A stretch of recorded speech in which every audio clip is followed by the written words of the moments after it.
A number of years ago, I received a very encouraging note from a lady who attended a musical written and produced by my late husband, Ray, called Love Esther. The biblical story of Esther is an amazing story, full of drama, fear, courage, and hope. It tells a compelling story full of love and beauty, yet hatred and ugliness are never far away. It's a story of how one young girl overcame her fear, held on to her hope, and saved her nation from total destruction. Esther is a story worth telling. When Ray wondered about doing a musical on Esther, he knew he had an amazing dramatic story. A young orphan girl with nothing much going for her, yet the king of the known world at that time fell in love with her and she became the queen alongside him. It's got the essence of a Cinderella fairy story, and yet it is real life. The musical premiered at the Colston Hall, Bristol, and then went to tour the UK for 5 years. Thousands of people came to see it, and many were impacted by the message of hope they saw portrayed through the cast of Love Esther. Many people saw it 2 or 3 times, and in their subsequent visits to see the show, they brought friends with them because they knew the show would bring hope to those who needed it. A lady wrote telling me that she encouraged her friend who was really going through a really tough time to come and see the show. Her friend had been going through a hugely difficult and emotional time as she had split with her husband of 12 years. She agreed to go and see the show, but then cancelled at the last moment.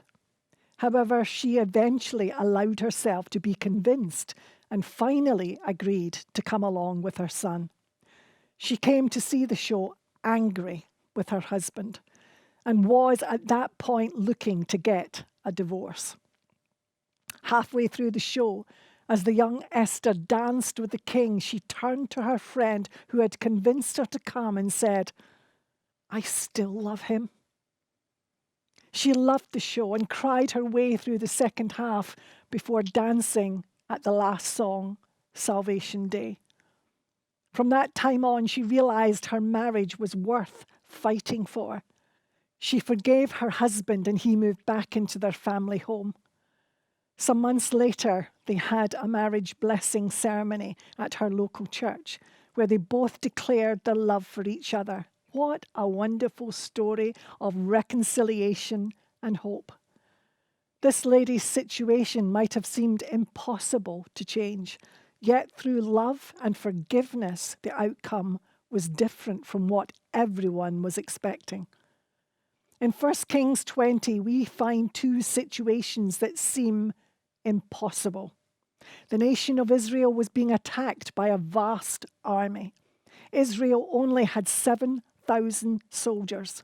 The Bible describes them in verse 7 like 2 small flocks of goats.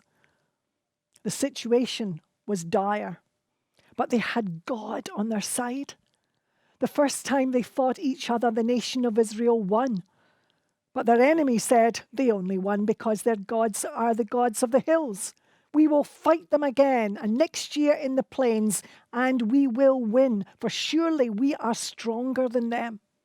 The Lord heard what Israel's enemies said, and in the following year, again, the battle was won by the small army of Israel that seemed like 2 flocks of goats. Nothing is impossible when we have God on our side. You might be facing an impossible situation right now. As I record this talk, our world is facing something that seems so impossible to us all. Yet in these times and others that we face in life, let's remember that God can make the impossible possible. Let's keep our hope alive in God today and keep it alive always.